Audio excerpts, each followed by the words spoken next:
जय हिंद साथियों, प्रहरी मुंबई न्यूज़ से मैं जावेद शेख और इस वक्त हमारे साथ महाराष्ट्र प्रदेश प्रवक्ता निजामुद्दीन राइन हैं। इनसे हम जानना चाहेंगे कि जिस तरह से अभी कुछ दिनों पहले जो है कि राहुल गांधी जी ने भारत जोड़ो यात्रा निकाली थी, अभी भारत जोड़ो तो नहीं है, भारत जोड़ो न्याय यात्रा निकाले हैं। सर, ये जो न्याय यात्रा निकाली गई है, क्या कहना चाहेंगे आप? देखिए, राहुल गांधी की पहली यात्रा देश ने देखा विदेश ने देखा, हिंदुस्तान की सबसे बड़ी यात्रा थी जिससे उन्होंने लोगों तक पहुंचने का काम किया।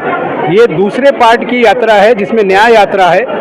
उसके बाद से देश में जिस तरह की चीज़ें घटित हुई हैं नरेंद्र मोदी सरकार में, तो उस घटनाओं को जनता तक पहुंचाने और सच लोगों तक पहुंचाकर उसका न्याय दिलाने का काम इस न्याय यात्रा के माध्यम से राहुल जी करेंगे।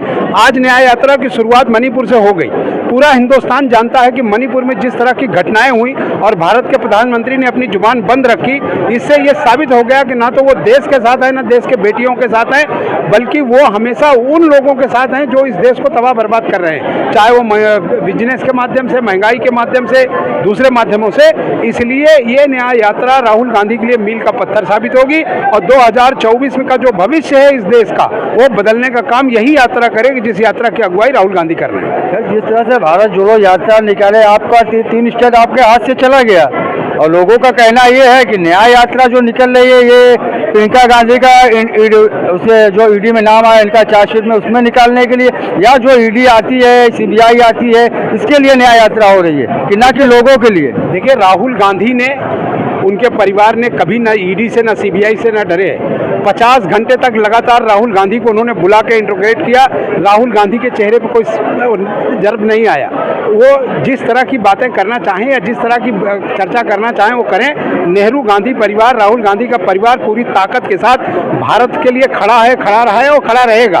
और जहां तक यात्रा की बात है, जो लोग शुरू में भी पहली यात्रा की बात कर रहे थे, वो उन्होंने भी देख लिया कि आज कौन क्या कर सकता है। रही बात इस यात्रा में ये कहने की कि 2 राज्य हमारे चुनाव में निकल गए और नहीं आए, इससे पहले भी हम 4 राज्य हार के 2004 के बाद हमने लोकसभा की जीता और सरकार बनाई। और अभी भी आपको शायद जानकारी है या नहीं है, मैं नहीं कह सकता, लेकिन आपके लिए बता दूं कि हमारा वोट ऑफ परसेंटेज इसके बावजूद भी बीजेपी के आसपास पहुंच गया। यानी हमने अपना इस चुनाव में कुछ खोया नहीं है।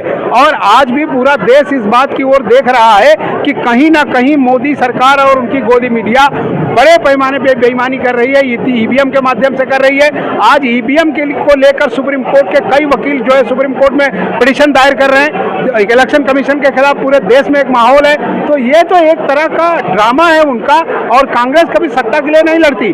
आपने देखा होगा कि राहुल गांधी ने एक बार भी अपनी यात्रा के दौरान या चुनाव के दौरान ये नहीं कहा कि मुझे सत्ता बनानी है। उन्होंने ये कहा कि देश के संविधान को बचाना है, देश के भाईचारा को बचाना है, देश में जो विघटनकारी शक्तियां काम कर रही हैं उनसे देश को बचाना है, इसलिए ये काम कर रहे हैं। सर, राहुल जी तो आज यात्रा पे निकल गए 14 तारीख से मणिपुर से, लेकिन वहीं पे ये देखा जा रहा है अभी इसी विधानसभा लोकसभा के जो है कि दिग्गज जो नेता है मिलिंद देवरा जी, वो भी यात्रा पे निकल गए एकनाथ शिंदे जी के साथ। देखिए, राजनीति में कौन आता है कौन जाता है इससे पार्टी को फर्क नहीं पड़ता। बड़े बड़े दिग्गज कांग्रेस के गए आए, कांग्रेस वहीं है, कांग्रेस वहीं रहती है।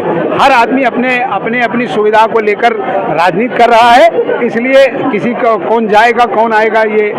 जिस तरह से सारी पार्टियां अभी लोकसभा इलेक्शन करीब है, सारी पार्टियां तैयारियां में लगी हुई है और राहुल गांधी जी है कि जो कि यात्रा पे निकले हुए हैं, क्या माना जाए? ये यात्रा भी चुनाव की तैयारी है। राजनीति में कांग्रेस हमेशा चुनाव के लिए तैयार रहती है।